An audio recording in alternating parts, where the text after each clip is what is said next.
आप देख रहे हैं हम लोग, मैं हूं नगमा। आज बात करेंगे हम आपके काम की, हम सबके काम की बात डायबिटीज़ की, यानी शुगर की बीमारी जो इतनी ज़्यादा आम हो गई है कि हर दूसरे तीसरे व्यक्ति को शुगर है और ये लोग मान भी लेते हैं। तो डायबिटीज़ सबसे कॉमन बीमारी है, होनी है, उम्र भर आपके साथ रहेगी अगर हो गई तो, और इसे बस मैनेज करना है। लेकिन आज हम आपको ये बताना चाहते हैं कि आप डायबिटीज़ से छुटकारा भी पा सकते हैं, आप डायबिटीज़ पर जीत हासिल कर सकते हैं। लेकिन हम ये चर्चा क्यों कर रहे हैं? इसलिए कि हाल ही में डायबिटीज़ डे मनाया गया, यानी ये बीमारी इतनी ज़्यादा बढ़ गई है एक पैंडेमिक के रूप में कि एक डायबिटीज़ डे भी मनाया जाता है। इसकी अवेयरनेस पे बात होती है। पूरी दुनिया की बात की जाए तो 82.8 करोड़ लोग डायबिटिक हैं।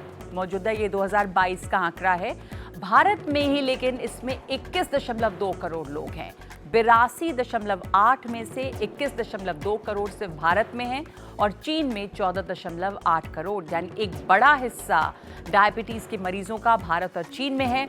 अमेरिका में 4.2 करोड़ है, पाकिस्तान में 3.6 करोड़, लेकिन उनकी आबादी के हिसाब से काफ़ी है, और इंडोनेशिया में 2.5 करोड़, ब्राज़ील में 2.2 करोड़। और बहुत सारे लोग ऐसे भी हैं जो डॉक्टर के पास गए ही नहीं, और ऐसे सबसे ज़्यादा लोग जो हैं वो भारत में हैं। और आपको ये भी बता दें कि भारत धीरे धीरे डायबिटीज़ कैपिटल बन रहा है, और ये कहना है ICMR की रिपोर्ट का कि सबसे ज़्यादा डायबिटीज़ के मरीज़ भारत में हैं। अच्छी बात यह है कि ग्रामीण क्षेत्रों में कम है, लेकिन शहरी क्षेत्रों में लाइफस्टाइल की वजह से, खान पान की वजह से डायबिटीज़ के मरीज़ ज़्यादा हैं। तो हम बात इसी बारे में करना चाहते हैं कि किस तरह से आप डायबिटीज़ को हरा सकते हैं, और इसके लिए हमारे साथ यहाँ पर मौजूद है जो पैनल, आपको मिलवा दें। हमारे साथ डॉक्टर प्रमोद त्रिपाठी जुड़े हैं जो इस मिशन को लेकर आगे बढ़े हैं, और डॉक्टर प्रमोद त्रिपाठी की जो संस्था है उसका नाम ही है फ्रीडम फ्रॉम डायबिटीज़। यानी ये एक तरह से ये दावा है कि अगर आपको डायबिटीज़ है तो यहाँ पे डायबिटीज़ रिवर्सल जो है वो हो जाएगी। हमारे साथ में इसके अलावा यहाँ स्टूडियो में हैं डॉक्टर संदीप खरब जो एंडोक्रिनोलॉजिस्ट हैं, जो कन्वेंशनल पारंपरिक जो तरीका है एलोपैथी में डायबिटीज़ को कंट्रोल करने का, मैनेज करने का, उसमें भी नई नई रिसर्च आ रहे हैं, वो क्या हैं आपसे जानेंगे, और वजह के बारे में भी।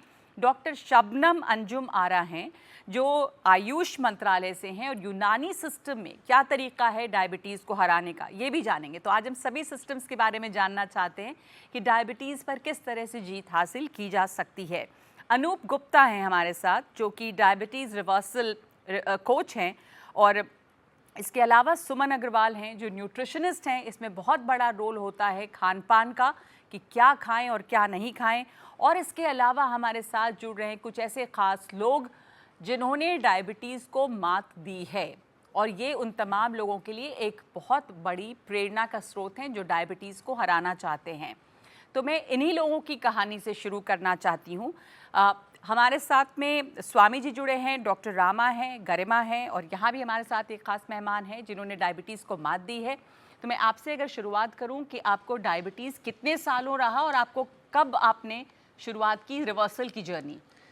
मेरे को 2012 से डायबिटीज़ थी जो पहली बार डिटेक्ट हुई, और 2012 के बाद डायबिटीज़ की फिर वो मेडिसिन एक के बाद एक लेना शुरू कर दिया। तो शुरू में मेरे को HbA1c जो लेवल हम बोलते हैं दैट वाज अराउंड 9.1, और PP2 वो 400 लेवल्स के आसपास तक की डायबिटीज़ थी। फिर डॉक्टर्स का ट्रीटमेंट और वो सारा चलता रहा 2020 तक जी। फॉर्चुनेटली 2020 में, मैं अनफॉर्चुनेटली नहीं कहूँगा, फॉर्चुनेटली 2020 में मेरे को एक डॉक्टर ने इंसुलिन देने की कोशिश करी, तो मैं थोड़ा रेजिस्ट कर रहा था उसको, और उसी समय मैं FFD के कांटेक्ट में आया। FFD, freedom from diabetes.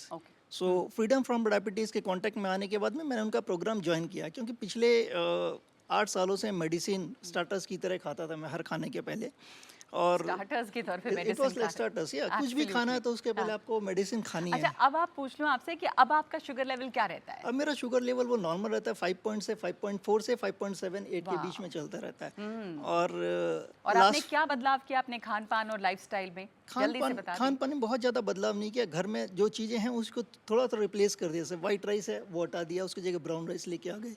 Normal wheat के आटे की जगह जो है ज्वार बाजरा उस तरह की रोटी जी, लेने लगे। जी। खाने का तरीका समझ गए, कितने खाने की ज़रूरत है, कब कितना खाना चाहिए, वो सारी चीज़ें एक बार समझ में आ जाती ठीक हैं है, तो वो कंट्रोल कर ठीक। सकते तो हैं आपसे उसको। डिटेल भी जानेंगे कि अगर ये सब चीज़ें आप करें तो आप अपने डायबिटीज़ पे काबू पा सकते हैं और इंसुलिन पे जाते-जाते आप बचे और अब आपका जो शुगर लेवल है वो बिल्कुल नॉर्मल है। इसमें आपकी पत्नी का बहुत बड़ा रोल है कि घर डेफ़िनेटली। में किस तरह का खान-पान उन्होंने आपको दिया। हमारे साथ में और भी लोग जुड़े हैं। स्वामी जी, आपसे भी जानना चाहूँगी कि आपने कैसे कंट्रोल किया और आपका शुगर लेवल क्या है? डायबिटीज़ को हरा दिया आपने अब?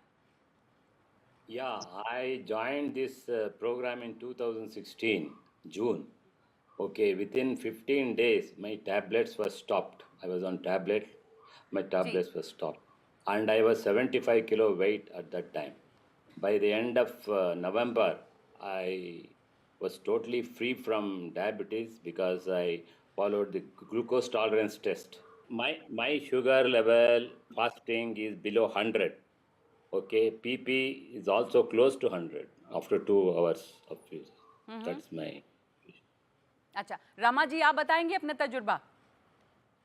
हाँ जी, मुझको डायबिटीज़ पिछले मतलब 10 साल पहले था, 2013 से था और 2019 में मुझको एक बीमारी हुई कि एक ट्रिगर थंब जैसे एक प्रॉब्लम चालू हो गया। मैं एक सर्जन हूँ, तो मुझको सर्जरी में प्रॉब्लम आता था। सो जो भी ऑर्थोपेडिक सर्जन्स को मैंने दिखाया, तो उन्होंने बोला trigger thumb is a reason of diabetes. तो मेरे भाई ने बताया हुआ था मुझको फ्रीडम फ्रॉम डायबिटीज के बारे में। 2 साल से मैं सुन रही थी, but I didn't connected.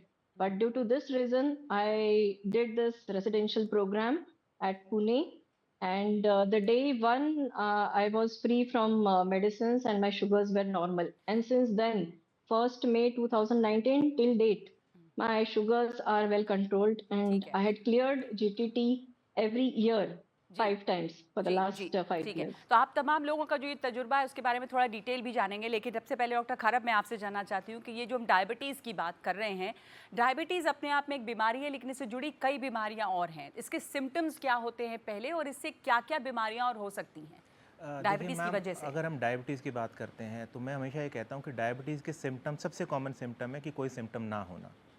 In fact आप सरप्राइज़ होंगे कि इंडिया में अगर इस समय 100 लोगों को डायबिटीज़ है तो 50% को पता ही नहीं है कि उनको डायबिटीज़ है। इसमें किसी का फॉल्ट नहीं है, हम ये नहीं कह सकते कि पेशेंट को क्यों नहीं पता है। जब सिम्टम ही नहीं है तो उन्हें कैसे पता होगा। हाँ, ये पता ज़रूर कैसे है। चलता है? कुछ तो तो रहता स्क्रीनिंग, होगा। एक तो मैम स्क्रीनिंग ही है, रूटीन स्क्रीनिंग आई थिंक हमें डायबिटीज़ तो के लिए वेट लॉस, कंसिडर बहुत करना। फ्रीक्वेंट भूख लगना, ये सब? वो सब सिम्टम्स हम लेट आते हैं। प्रॉब्लम क्या है कि जब हम डायबिटीज़ सिम्टम्स की बात करते हैं in terms of presentation, diabetes आए पेशेंट में आएगा इंक्रीज यूरिनेशन के साथ, आपकी पेशाब करने की फ्रीक्वेंसी बढ़ जाएगी, आपको रात को उठना पड़ता है, प्यास ज़्यादा लगती है, ज़्यादा शुगर है का वेट लॉस होगा, इन्फेक्शंस हो जाना, यूजुअली प्राइवेट पार्ट का इन्फेक्शन होना, कहीं और चोट लगी उसका ठीक ना होना। अनफॉर्चुनेटली कई बार ऐसे भी मैं अपनी प्रैक्टिस में देखता हूँ कि पेशेंट आते हैं उनको नर्व डैमेज हो चुकी है, उन्हें पता ही नहीं चला। एक और चीज़ मैं यहाँ ऐड करना चाहूँगा कि जिन लोगों को डायबिटीज़ धीरे धीरे बढ़ता है उनमें सिम्टम्स कम देखने को मिलते हैं जी। क्योंकि वो उससे अपनी लाइफस्टाइल का जोड़ लेते हैं। तो इसके पहले कि हम आगे बढ़ें, ये भी जानें कि एक एक्सेप्टेड शुगर लेवल कितना होना चाहिए, क्योंकि हम मान के चलते हैं कि सब लोगों को पता है, लेकिन मान लीजिए नहीं पता है, तो क्या होनी चाहिए शुगर लेवल देखिए, औसत, और किसको डायबिटिक माना जाता है? अगर हम नॉर्मल शुगर लेवल की बात करें तो आम फास्टिंग शुगर अगर आपका 100 से कम है तो उसे नॉर्मल माना जाएगा मैम। जी। उसके बाद अगर खाने के बाद या ग्लूकोज का एक चैलेंज लेते हैं, अगर उसमें 140 से 2 घंटे के बाद शुगर कम है तो वो नॉर्मल माना जाएगा। इसी तरह से सर ने पहले HbA1c का बात किया तो 3 मंथ्स एवरेज रहता है, अगर वो 5.7 से कम है तो उसे नॉर्मल माना जाएगा मैम। और प्री डायबिटीज कब फिर मानते उसके हैं? बाद में अगर फास्टिंग आपका 100 to 125 के बीच में है जी। तो ये इम्पेयर्ड फास्टिंग ग्लूकोज या प्री डायबिटीज़। ऐसे ही खाने ग्लूकोज के 2 घंटे बाद 140 to 199 है तो ये भी प्री डायबिटीज़ या इम्पेयर्ड ग्लूकोज टॉलरेंस। तो आप क्या सजेस्ट करेंगे कि किसको स्क्रीनिंग करनी चाहिए, किस उम्र के बाद करनी चाहिए और कितनी फ्रीक्वेंटली करनी चाहिए ताकि पता चले? देखिए मैम, इनकी बड़ी अच्छी अच्छी गाइडलाइंस भी हैं, but in general Indian population जो है वो हाई रिस्क, जैसे आपने शुरू में स्टार्ट किया था कि India world capital of diabetes है, तो हम लोग हाई रिस्क में आते हैं। तो हमारे केस में कोई भी पेशेंट जो ओवरवेट या ओबीज़ है, जिनका वज़न ज़्यादा है, एक BMI कैलकुलेशन रहता है वो ज़्यादा है, या फिर किसी की फैमिली हिस्ट्री है जिसमें माताजी को बच्चे या उनके जी। बच्चों किसी को डायबिटीज़ भाई बहन को है, वो लेडीज़ जिनकी प्रेगनेंसी के दौरान जिनको शुगर हुआ था या जिनके बच्चे का वज़न 4 किलो से ज़्यादा है, वो लड़कियां जिनको पीसीओडी जो आजकल बोलते हैं, पीरियड्स इरेगुलरिटीज़ हैं, वो हैं, किसी को बीपी ज़्यादा है, किसी को हार्ट प्रॉब्लम हो गया है, इसी तरह से जो पेशेंट पहले कभी शुगर किसी स्ट्रेस के दौरान उनका बढ़ा है, वो सब high risk high risk category है। में आते हैं और उनको स्क्रीनिंग स्क्रीनिंग करना अक्सर है, करानी अक्सर चाहिए। करना है, 3 साल में तो उनको फिर करना ही करना है। करना ही करना तो अगर आपका नॉर्मल है तो भी 3 साल में आप स्क्रीनिंग करते रहें। तो स्क्रीनिंग से क्या रहेगा कि हम जो 50% मिस डायग्नोसिस है और उसको एक हम- बात और कि जो हम आपने कहा ना कि भारत में हम हाई रिस्क में आते हैं, हाई रिस्क कैटेगरी में आते हैं। क्यों हम हाई रिस्क कैटेगरी में आते हैं? क्या जेनेटिक प्रॉब्लम भी है, खान पान जिस तरह का रहा है हमारा, सिंपल कार्बोहाइड्रेट का कंजम्पशन ज़्यादा है, वजह क्या है? भारत बड़ा मतलब भारत जो उपमहाद्वीप है ये बड़ा ही यूनिक है। हमारी जो डायबिटीज़ है वो कुछ मामलों में हमारे यहाँ इंसुलिन प्रोडक्शन भी कम होता है हमारे डायबिटिक पेशेंट्स में, हमारे यहाँ इंसुलिन रेजिस्टेंस भी ज़्यादा होता है। हमारे यहाँ डायबिटीज़ तकरीबन 10 से 15 साल पहले आता है बाकी देशों से, अगर हम वेस्टर्न काउंटर पार्ट से करते हैं। ऐसे ही हार्ट प्रॉब्लम जो कॉम्प्लिकेशन ऑफ डायबिटीज़ है वो भी हमारे यहाँ जल्दी शुरू होती हैं। उसका एक बड़ा रीज़न जो ये दिया जाता है कि हमारा कुछ जेनेटिक फिनोटाइप वो ऐसा है कि हमारे यहाँ पतले होते हैं लोग लेकिन बॉडी फैट ज़्यादा होता है। जी। आप सरप्राइज होंगे कि एक सर्टन BMI कैलकुलेशन रहती है जिसमें वेट हाइट मेजर करते हैं। हमारे यहाँ हार्ट प्रॉब्लम का होना एक कोकेशियन या जैसे जो गोरे लोग रहते हैं उनसे 2 या 4 BMI पहले हमें शुरू हो जाता है। जो डिजीज़ रिस्क हैं वो हमें ज़्यादा हैं क्योंकि हमारा जो आंतों के आसपास या जो टमी फैट है वो हमारे यहाँ ज़्यादा रहता जैसे है। विसरल फैट भी Visceral कहते हैं, fat और जो जो बोलते हैं। एब्डोमिनल फैट होता है तो वो यहाँ पर एक देखा जा रहा है कि लोग पतले हैं लेकिन पेट के इर्द गिर्द चर्बी ज़्यादा और वो बहुत खतरनाक है। इनफैक्ट मैम हमारे यहाँ थिन फैट डायबिटीज़ का टर्म दिया जाता है इंडियंस को। Thin fat? Thin fat, so we are thin overall But but we are we tend to have more fat. Sarcopenic obesity हमारे यहाँ एक टर्म है कि मसल मास कम है और हम मोटे हैं। सो हमारी डायबिटीज़ बड़ी यूनिक है जी। और यूनिक में लेकिन हमारे पास चैलेंजेस हैं तो हमारे पास ऑप्शंस भी उतने ही ज़्यादा हैं। बिल्कुल, तो उस ऑप्शंस के बारे में बात करेंगे। डॉक्टर प्रमोद त्रिपाठी के पास मैं आना चाहूँगी कि ये जो डायबिटीज़ कैपिटल भारत बना है और आपने एक मिशन की शुरुआत की है फ्रीडम फ्रॉम डायबिटीज़, और इतने 4-5 लोगों से हम यहाँ पर अभी मिले जो जिन्होंने इससे फ़ायदा हासिल किया है, तो क्या सबसे पहले आप बदलाव करवाते हैं डॉक्टर प्रमोद त्रिपाठी जिससे शुगर कंट्रोल में आती है लोगों की, खान पान में, लाइफस्टाइल में? सबसे पहले उनका जो ओवरऑल कैलोरीज हैं दिन भर का, वो हम देखते हैं कि 1600, 1800, कभी-कभी 2000 तक भी रहता है। तो वो थोड़ा कम किया जाता है, 1200, 1300, 1400 के बीच में लाया जाता है कैलोरीज। ये पहला पॉइंट है। दूसरा, हम देखते हैं कि ओवरऑल एसिड ज़्यादा है उनके खाने में। मतलब सुबह की शुरुआत चाय से शुरू हो जाती है, उसके साथ 1-2 बिस्किट रहते हैं। फिर नाश्ते में देखेंगे तो थोड़ा पोहा है, उपमा है, या इडली है, डोसा है, पराठा है, ये सब रहता है। तो इस सब से शक्कर जल्दी बढ़ती है जी। और शक्कर खुद ही एसिडिक है। हाँ जी, ग्लूकोज़ एसिडिक है, चर्बी भी एसिडिक है। तो जितनी शक्कर जल्दी बढ़ेगी, उतना एसिड बढ़ेगा, उतना सूजन पैदा होगी, उतना इंसुलिन रेजिस्टेंस बढ़ेगा। इसलिए नाश्ते में थोड़ा-सा स्प्राउट्स लाते हैं, थोड़ा-सा सलाद लाते हैं और थोड़ा दाल के नाश्ते जिसमें इडली, डोसा, ढोकला अप्पे ही रहते हैं, लेकिन मूँग दाल, चना दाल, उड़द दाल ये सब लेके आते हैं। और मेन लंच और डिनर जो है उसमें 25% का फ़ॉर्मूला लगाते हैं, जिसमें अनाज 25% ही लेना है। क्योंकि इंडियंस यूजुअली अनाज 70% के आसपास लेते हैं। मतलब 2-3 तो रोटी खा अनाज लेंगे। को किस चीज़ से रिप्लेस करते हैं उसके बदले? फिर लोगों को तो ये लगेगा डॉक्टर त्रिपाठी कि हम खाएं क्या क्योंकि आदत ऐसी है 70-20% अगर अनाज खाते हैं। बैलेंस करना है। 2-3 रोटी के साथ अगर 1 कटोरी सब्जी आप खा रहे हैं, जो लंच में होती है क्योंकि दाल लेके नहीं जा पाते हैं काम के समय, तो 1 रोटी, 1 कटोरी दाल, 1 कटोरी सब्जी, 1 कटोरी सलाद, या अनाज में ही 50% दाल मिक्स करके आप 2 रोटी लेके जाओ, लेकिन प्लेट में 50% आप सब्जी और सलाद लाओ। उससे कैलोरीज भी कंट्रोल में आती है, बॉडी अल्कलाइन बनती है, शुगर कम बढ़ती है और धीरे-धीरे उनकी शुगर कंट्रोल में आने के बाद पैनक्रियाज को भी आराम मिलता है। तो उसका ये भी समझना ज़रूरी है कि मीठा, लोग कहते हैं कि डायबिटीज़ हो गई तो हमने मीठा छोड़ दिया। कैसे छोड़ा? चाय में चीनी नहीं पी रहे हैं या मिठाई नहीं खा रहे हैं, तो ये गलत है नोशन। मीठा छोड़ने का क्या मतलब होता है? सिंपल कार्बोहाइड्रेट जो है वो कम करना है, सिर्फ चीनी छोड़ने से मीठा छोड़ना नहीं होता। जी। एक उदाहरण देता हूँ, एक पराठा जो है, उसी में 7-8 चम्मच शक्कर है। ओहो। अब से बात कर रहे हैं, तो पराठा हम जानते हैं दिल्ली में। तो एक पराठे को हम कभी 7-8 चम्मच शक्कर की तरह देखते नहीं है, लेकिन वो 7-8 चम्मच शक्कर बन जाता है। क्योंकि एक पराठा जो है वो अगर 40 ग्राम गेहूँ से बना हुआ है, तो 40 ग्राम का 80% मतलब 32 ग्राम कार्बोहाइड्रेट्स है जो शक्कर बनेगा। ठीक है। मतलब 6 चम्मच तो शक्कर बनेगी ही बनेगी। वैसे ही 1 प्लेट पोहा 5 चम्मच शक्कर है, 1 प्लेट उपमा 5 चम्मच शक्कर है, 2 इडली भी 5 चम्मच शक्कर है, डोसा भी 5 चम्मच शक्कर है। इसका मतलब ये नहीं कि हम इडली, डोसा, पराठा खाएँगे नहीं। लेकिन पिछले 30-35 सालों में जब से लिबरलाइज़ेशन हुआ है 1990 से, हमारे यहाँ पे हम कार्बोहाइड्रेट ओवरऑल खाना बढ़ गया और रिफाइंड कार्बोहाइड्रेट जिसमें सफ़ेद चावल है। इवन गेहूँ जो खा रहे हैं वो भी इन्फ्लेमेटरी ज़्यादा है, उसके अंदर ग्लूटेन ज़्यादा है।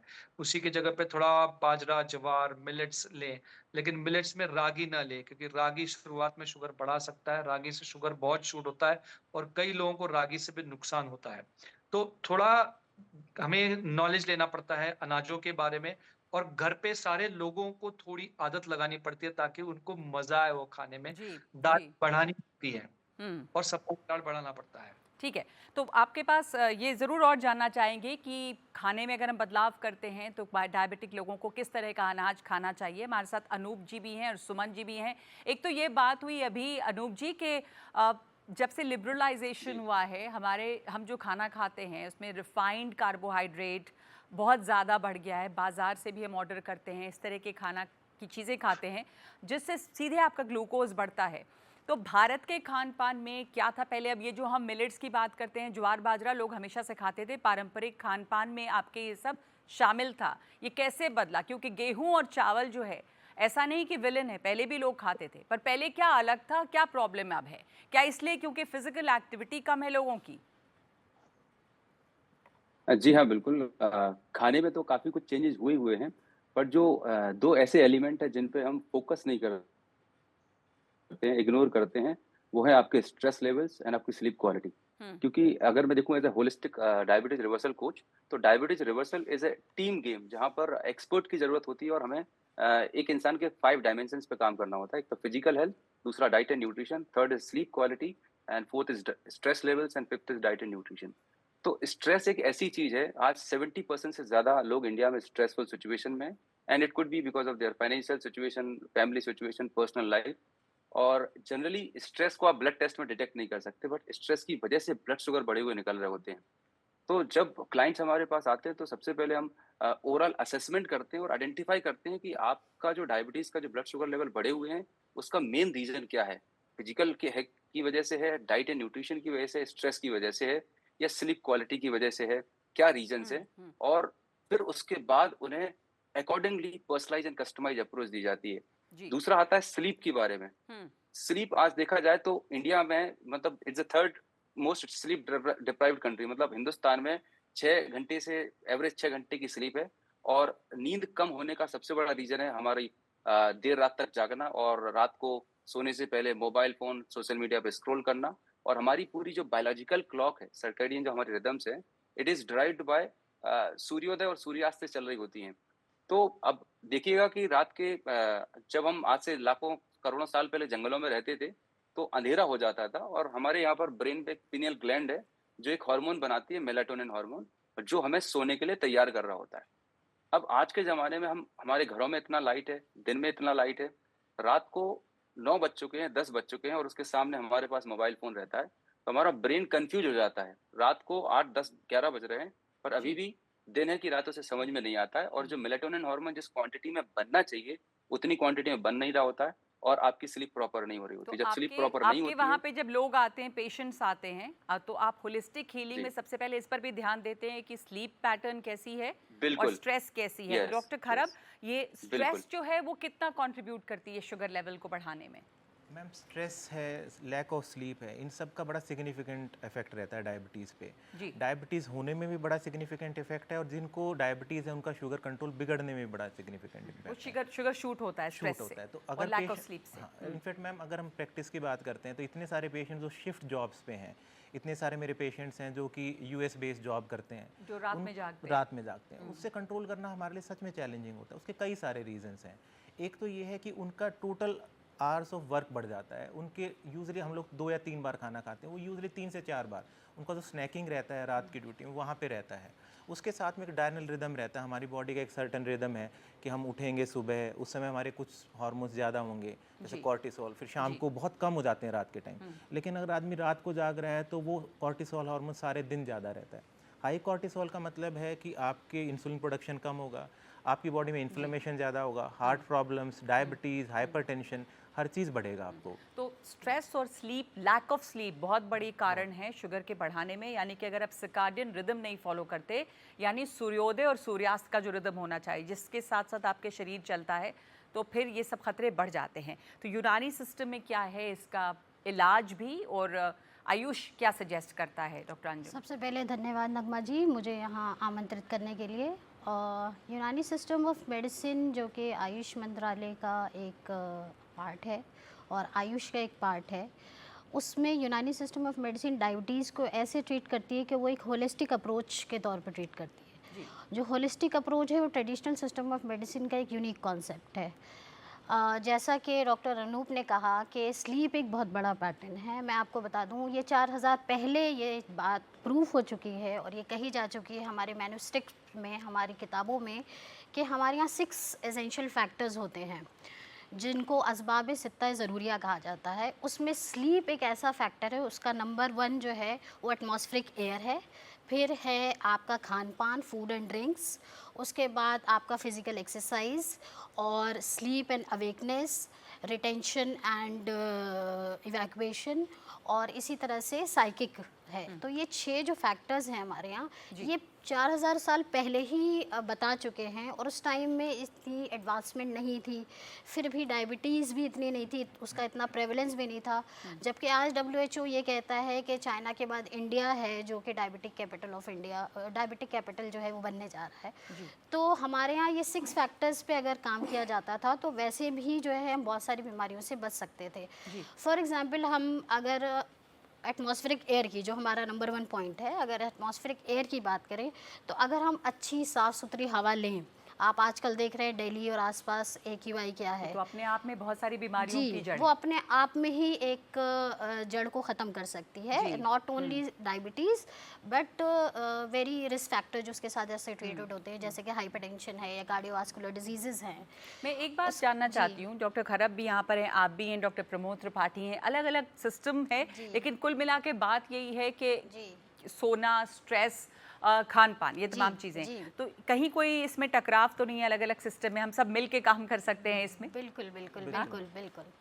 आप लोग क्या सजेस्ट करती हैं डायबिटीज़ कंट्रोल के लिए, अगर आपके पास कोई आता है तो? आयुष मंत्रालय जो है इस चीज़ में मैं अपने आप को थोड़ा सा यूनिक मानूंगी कि एक तो हमारे यहाँ कॉस्ट इफेक्टिव मेडिसिन होती हैं, सेकंड हमारे यहाँ बहुत मिनिमल साइड इफ़ेक्ट्स होते हैं। मैं ये कहूँगी कि साइड इफ़ेक्ट्स नहीं होते, ये गलत बात है। इन दवाओं से ट्रीटमेंट और लोगों के रिवर्सल भी हुए हैं, जैसे यहाँ पर इनका रिवर्सल हुआ है डायबिटीज़, या फिर वो के ज़िंदगी भर दवा खानी है? नगमा जी आपने मुझे बहुत अच्छे समय पे बुलाया है, मैं अपना पर्सनल एक्सपीरियंस आपके साथ शेयर करूँगी कि मैं एक दिन अपने क्लिनिक में पेशेंट्स देख रही थी अपने हॉस्पिटल में, और वहाँ पे पेशेंट देखते देखते मैं सडनली मेरा पेन छूट गया और मैं जो है वो जस्ट ऐसे अपनी कुर्सी के पीछे हो गई।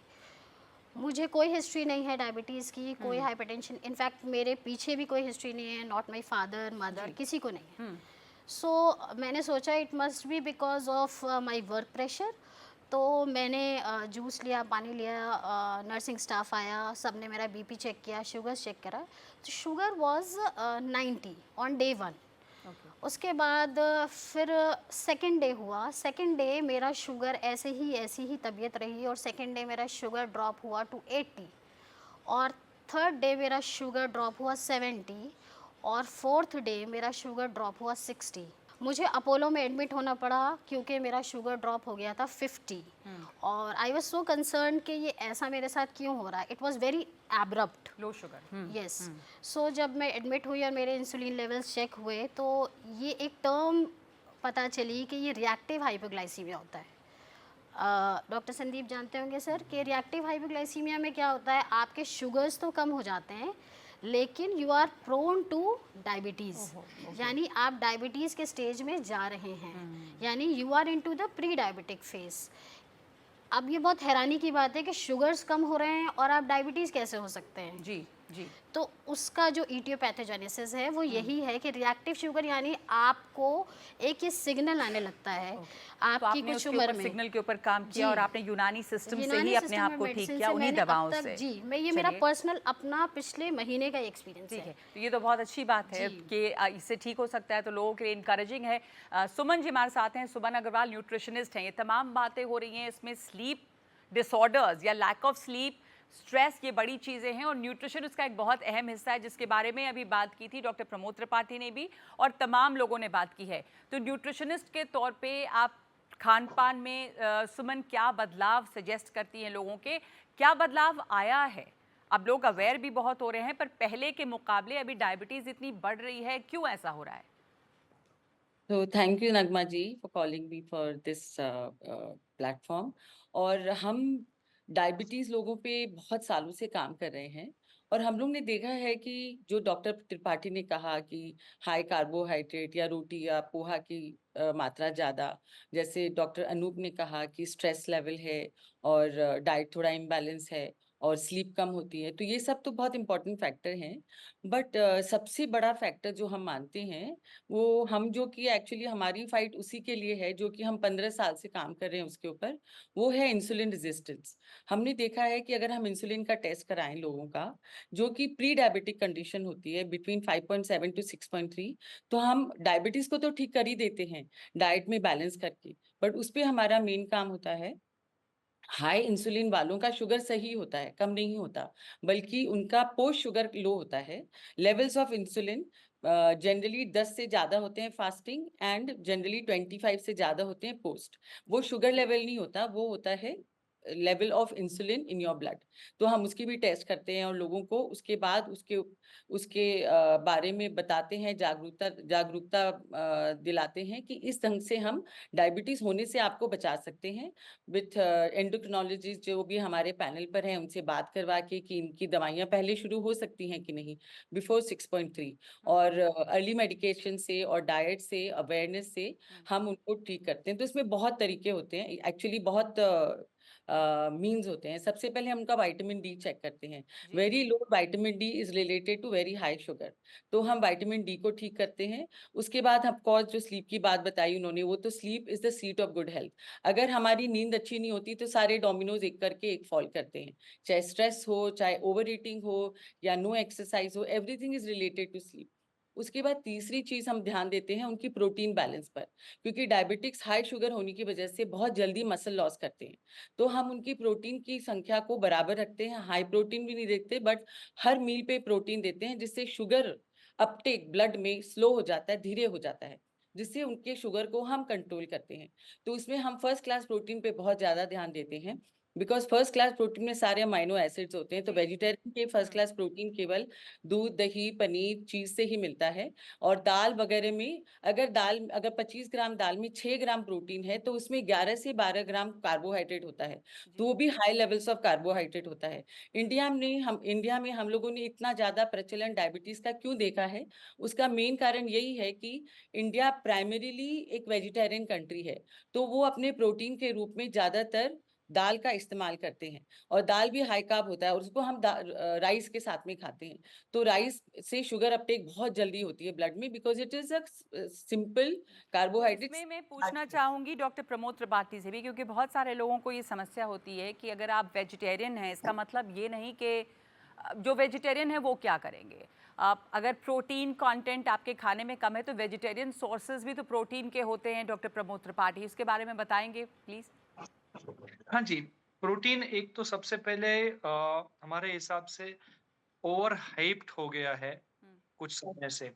अगर आप गहरे रिसर्च में जाके चेक भी करेंगे कि कैसे 0.8 ग्राम्स पर किलोग्राम आया है एज अ रिकमेंडेशन, उसके पीछे भी बहुत सारे रीजंस और स्टेप्स आए हुए हैं। जी। People do well on 0.5 gram protein to 0.85 gram protein. अगर आप बेल शेप्ड कर्व देखेंगे नॉर्मल हेल्दी इंडिविजुअल्स का, तो 0.44 टू 0.8 तक आता है। Point number 1। तो प्रोटीन एसिडिक भी होता है, ये भी याद रखना चाहिए। आखिर प्रोटीन है क्या? कार्बन, हाइड्रोजन, ऑक्सीजन के अलावा नाइट्रोजन उसके साथ जुड़ा हुआ है, वो प्रोटीन होता है। बाकी कार्बोहाइड्रेट और फैट दोनों कार्बन, हाइड्रोजन, ऑक्सीजन, ये 3 ही मॉलिक्यूल्स होते हैं। हम जब प्रोटीन इंटेक करते हैं उसको वापस ब्रेक डाउन करते हैं अमीनो एसिड्स में और वापस उसको रीसिंथेसाइज करते हैं, प्रोटीन बनाते हैं हमारे खुद के लिए। ठीक है, तो ऐसे कई क्या बोलते हैं स्टडीज भी हैं और एविडेंसेस भी हैं कि वेजिटेरियंस और इवन वीगन्स बहुत अच्छा प्रोटीन उनके डाइट से ले सकते हैं। जी अब कहाँ से आएगा? बेसिकली हमने इस देश में दाल कम यूटिलाइज किया है, अनाज ज्यादा यूटिलाइज किया हुआ है। हम्म, लेग्यूम्स, पल्सेस, बीन्स, इसमें से प्रोटीन मिलता है। नट्स और सीड्स में से भी प्रोटीन मिलता है। और सोया भले ही सब लोग ना ले, लेकिन अगर आप थोड़ा ज्यादा एक्टिविटी कर रहे हैं, मसल बिल्डिंग कर रहे हैं, तो थोड़ा सोया प्रोटीन लेना है तो वो भी ले सकते हैं। आप देख रहे हैं हम चर्चा कर रहे हैं कि डायबिटीज को कैसे हरा सकते हैं। जुड़े रहिए हमारे साथ, लौटते हैं इस ब्रेक के बाद।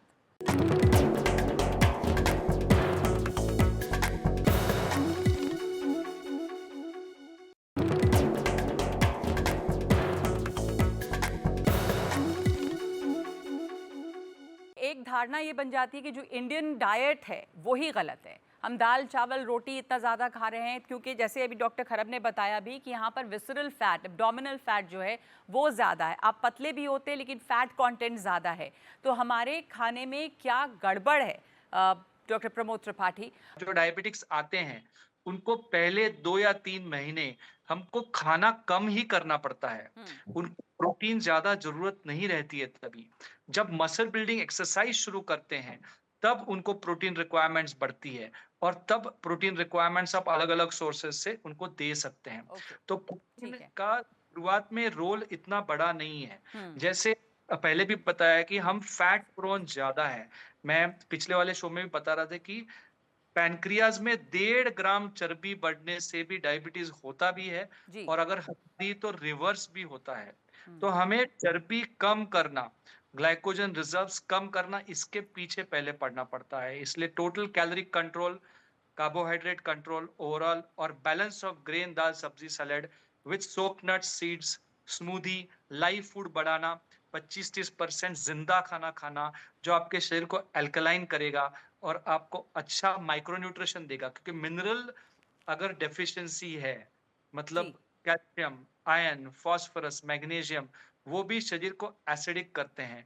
और ठीक है। सुबह की बात एसिडिक है चाय से, फिर नाश्ते से, तो वो धीरे धीरे आपके शरीर के अंदर जो अच्छे मिनरल्स है, खनिज छीन लेते हैं और खनिज हमारे बॉडी को अल्कलाइन करते हैं। इसलिए सोक्ड नट्स और सीड्स का बड़ा रोल है। बादाम, अखरोट आप 5 से 10 भिगो के खाओ, सुबह भिगो के शाम के खाओ। उसके बाद अलसी के बीज है, पंपकिन सीड्स हैं, सेसमे सीड्स हैं, कई सीड्स हैं, वो 3-4 चम्मच रोज खाने लग जाओ, उसका भी आपको बहुत लाभ मिलेगा। जी, तो यहाँ पे कुछ और लोग हैं, डायबिटीज़ से कितनी परेशानी कैसी कैसी होती है, और सिर्फ डायबिटीज़ अपने आप में एक बीमारी है लेकिन उसके साथ बहुत सारी बीमारियाँ जुड़ती हैं, इसकी भी मिसाल यहाँ पर है। आप दोनों अपना तजुर्बा बांटना चाहेंगी कि क्या हुआ आपके घर में डायबिटीज़ से? जी, मेरे हस्बैंड को बहुत साल से था। उसके बाद इतना ज़्यादा हो गया कि मतलब आँख से बिल्कुल ही दिखना बंद हो गया। शुगर की वजह से शुगर आँख की की वजह रोशनी चली गई। हाँ, ऐसा बंद हुआ कि लॉकडाउन में अपने से बाथरूम भी नहीं जा पा रहे थे। फिर एम्स ले गए तो वहाँ नहीं हो पाया तो यहाँ दिखाया। बहुत पहले से जब छोटी थी तब से सुन रही हूँ कि डायबिटिक अब मैं खुद हो गई हूँ। तो लोग कहते हैं कि वर्ल्ड माफिया है, दवा आ चुकी है और वो ज़ाहिर नहीं करते। एक तो ये इसमें कितनी सच्चाई है। दूसरी ये कि जब कैंसर के पास जब जाता है वही पेशेंट, कैंसर पेशेंट, तो डॉक्टर कहते हैं आप ठीक हो जाएंगे, लेकिन शुगर पेशेंट वाला नहीं कहता कि आप ठीक होंगे, आप लाइफ हमेशा खाएंगे। तो इसमें मुझे फ़र्क बताइए क्या वजह है। ठीक, देखिए, हाँ, मैं आपका सेकंड क्वेश्चन पहले लूँगा। और मैं हमेशा एक बात कहता हूँ मैम कि कभी भी ना एक जनरलाइजेशन नहीं होना चाहिए लाइफ में। एलोपैथी की जब हम बात करते हैं तो हम एविडेंस की बात करते हैं। ऐसा नहीं है कि हर आदमी केला खाएगा उसका शुगर बढ़ेगा ही बढ़ेगा। ऐसा नहीं है कि एक आदमी का जब आप सक्सेस स्टोरीज़ की बात करते हैं, एक सक्सेस स्टोरी के पीछे 50 फेलियर्स होते हैं। हमें कभी जनरलाइज नहीं करना। I think we should be very clear in sending the message. आपका दूसरा क्वेश्चन था ma'am, I think regarding reversal of diabetes या कैंसर, एलोपैथी। हाँ बिल्कुल मैम, हमें तो दूसरा आता नहीं है।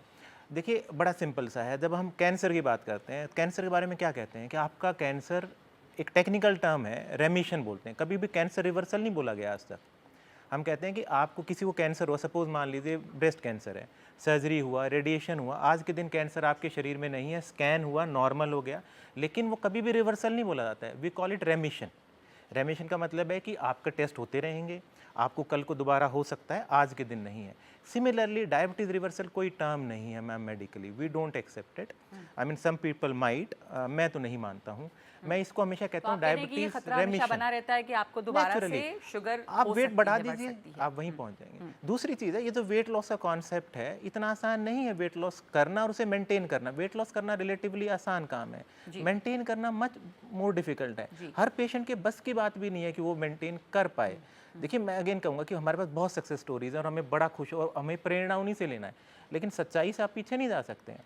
तो डायबिटीज़ मैम रिवर्सल नहीं, पर रेमिशन आप जरूर कर सकते हैं। अब रेमिशन में भी आप मानेंगे बहुत अच्छी हाई क्वालिटी सवाल था कि क्या कोई दवा ऐसी आ गई है जो डायबिटीज़ को ख़त्म कर दे? तो अभी नहीं आई। डायबिटीज़ कई प्रकार की होती है मैम, टाइप 1 है, नहीं माफिया तो नहीं है। देखिए मैम, हाँ, डायबिटीज़ 2 तरह की तो कम से कम 4 तरह की है मैम, इनफैक्ट बहुत तरह की है। 4 तो टाइप 1 और टाइप 2, टाइप 1, टाइप 2, टाइप 3 में सब टाइप्स है दुनिया भर के, टाइप 4 है। पर ये जरूर मान लीजिए कि टाइप 1 में इंसुलिन डिपेंडेंट रहता है, टाइप 2 में वेट लॉस का बड़ा role play. Type 1 diabetic patient अगर वेट लॉस की तरफ जा रहे हैं तो बीमारी से ही बहुत पतले हो जाते हैं, उनके डायबिटीज़ खत्म नहीं, वो इंसुलिन से ही होगा। तो let us B very clear, ऐसा ना हो कि एक मैसेज आता है कि टाइप 1 डायबिटीज़ है और वो अपना खत्म कर लेंगे। जो है, जो लाइफस्टाइल की वजह से, खान पान की वजह से है, उसको आप मैनेज कर सकते हैं और आप उससे आज़ाद रह सकते हैं, लेकिन ये खतरा हो सकता है कि आपको दोबारा वो उसमें भी ma'am there are test to find out who will respond, who will not. Hello sir, my name is Prerna and I am from Santosh medical college Ghaziabad. मुझे ये जानना था कि if someone is dealing with arthritis तो उसको फिर उसके बाद डायबिटीज़ हो जाता है, तो will it worsen the case, मतलब क्या उसके अफेक्ट होगा उसकी हेल्थ के ऊपर उस चीज़ का? When we talk about arthritis, आपको देखना पड़ेगा रूमेटॉइड आर्थराइटिस है तो उसके ट्रीटमेंट एसोसिएटेड जो ड्रग्स हैं उनसे डायबिटीज़ का रिस्क बढ़ता है। ऑस्टियोआर्थराइटिस है तो फिजिकल एक्टिविटी कम रहेगा, यूजली ऑस्टियोआर्थराइटिस ओबीज लोगों में ज़्यादा होता है तो वो डायबिटीज़ रिस्क पे रहेंगे।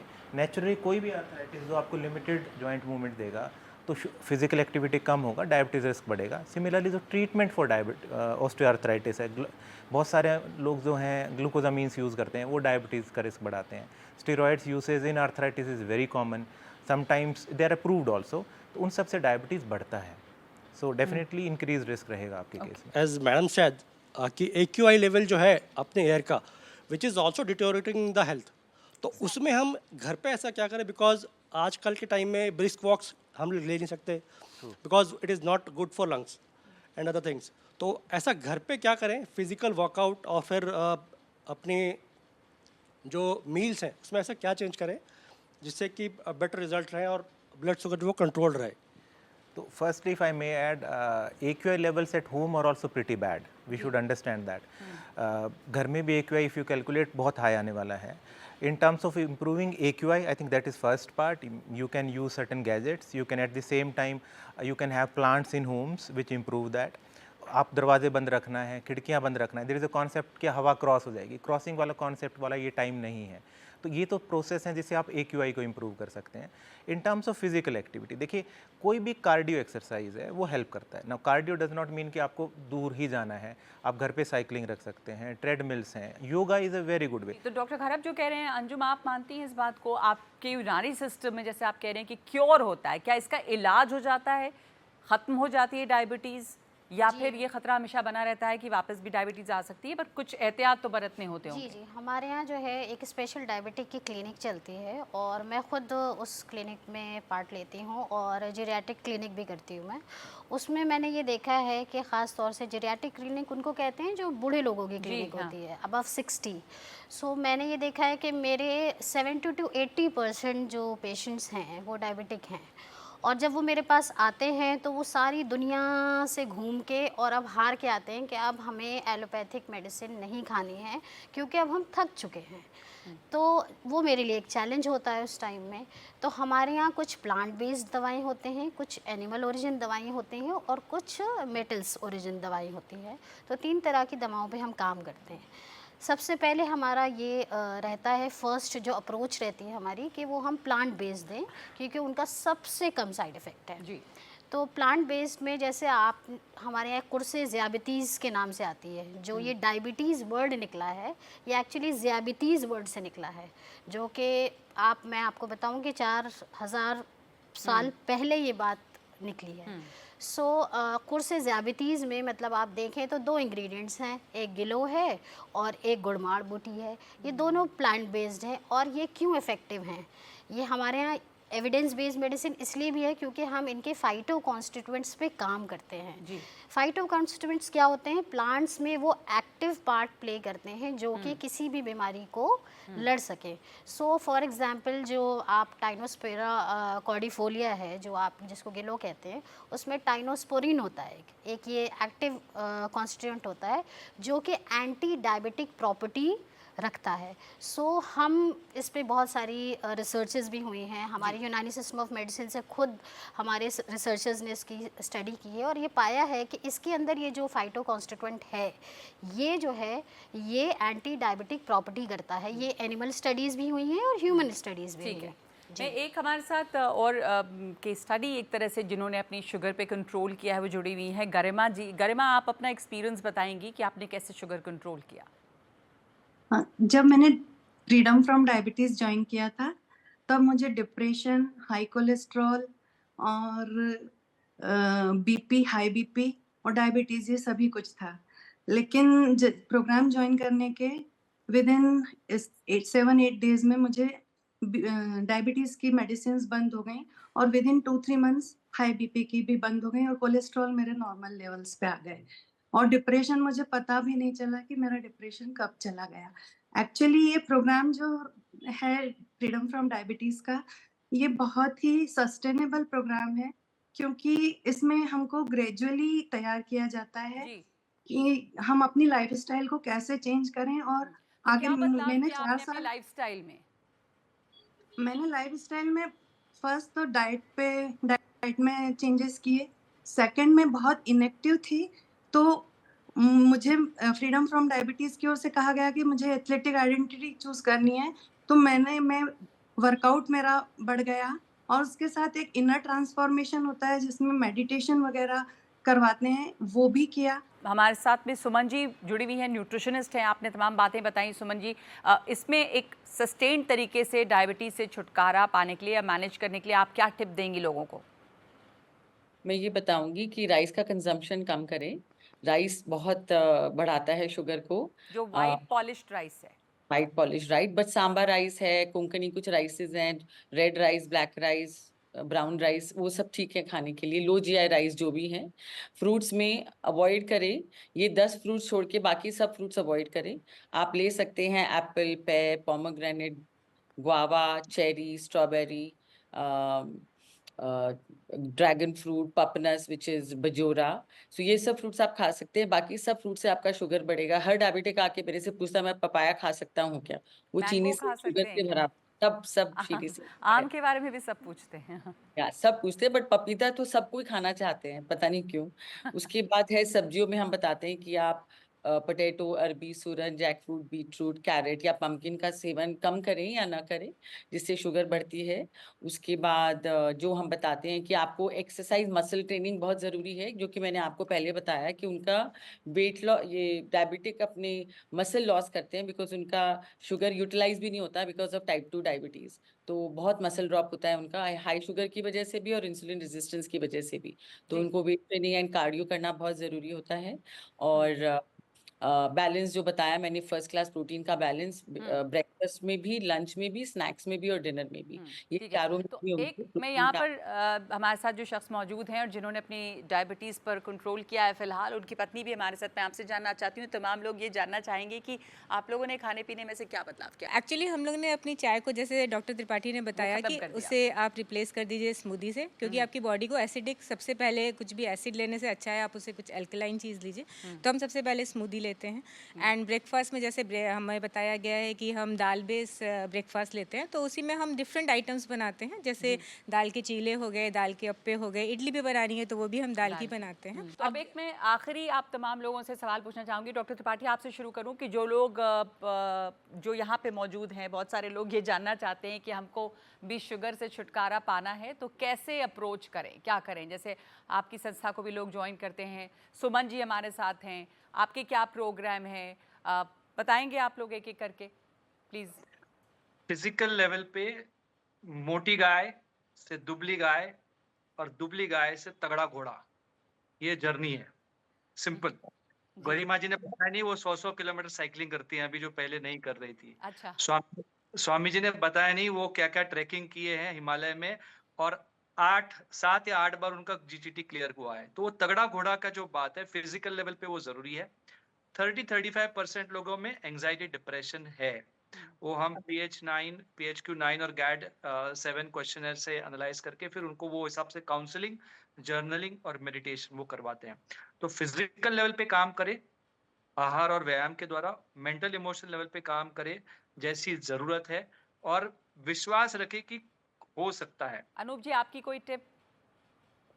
जी बिल्कुल, सबसे सभी एक्सपर्ट ने बता ही दिया है, और इसमें सबसे इम्पोर्टेंट चीज़ जो मैं ऐड करना चाहूँगा कि आज हम जिस ज़माने में जी रहे हैं, हमारे पास इन्फॉर्मेशन की कमी नहीं है। आप चैट जीपीटी पे, गूगल पे डालें, सब किसी को मालूम है सुबह उठ के घूमने जाना चाहिए, जंक फूड नहीं खाना चाहिए, टाइम पे सोना चाहिए। People know everything, but the problem is implementation. Problem implementation की है। प्रॉब्लम इम्प्लीमेंटेशन की, सही कहा आपने। तो वहां पर जो सबसे बड़ी चीज आती है वो बात आती है ग्रुप कोचिंग की और अकाउंटेबिलिटी की।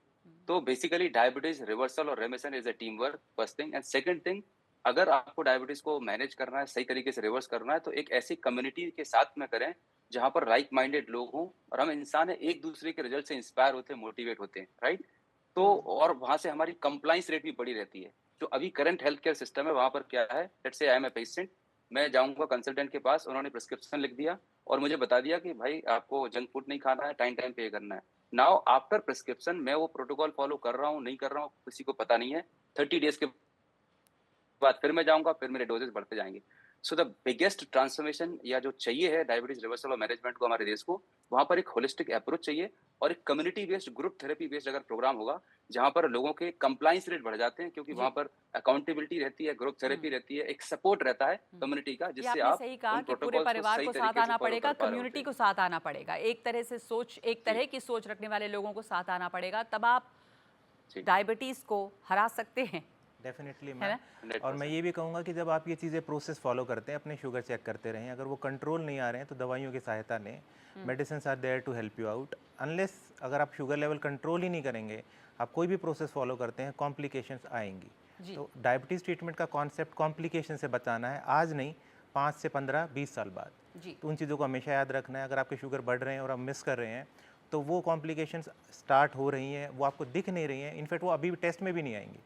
तो कंट्रोल सिर्फ प्रोसेस के नहीं, रिजल्ट अगर आपको देखने हैं तो डेली प्रोसेस ठीक होना चाहिए। तमाम प्री डायबिटिक्स या तमाम लोगों के लिए भी है कि अगर आपको अभी लक्षण नहीं दिख रहे हैं और आप डायबिटिक नहीं है तो भी एहतियात करें। एक्सरसाइज, मसल मास का लॉस एक बहुत बड़ा खतरा होता है। Definitely ma'am. आपकी कोई टिप? हमारे honourable prime minister Shri Narendra Modi ji ने वैसे ही कोविड के टाइम पे आयुष पद्धति को बहुत ज़्यादा सराहा था, और मैं ये कहूँगी कि आयुष में बहुत पोटेंशियल है, सिर्फ आप लोगों को इस बाउंड्री से इस बाउंड्री आना है। एंड मैं ये भी कहूँगी कि एलोपैथिक सिस्टम ऑफ मेडिसिन से हमें इंटीग्रेट करके ही कुछ हो पाएगा। बिल्कुल, it is a team work.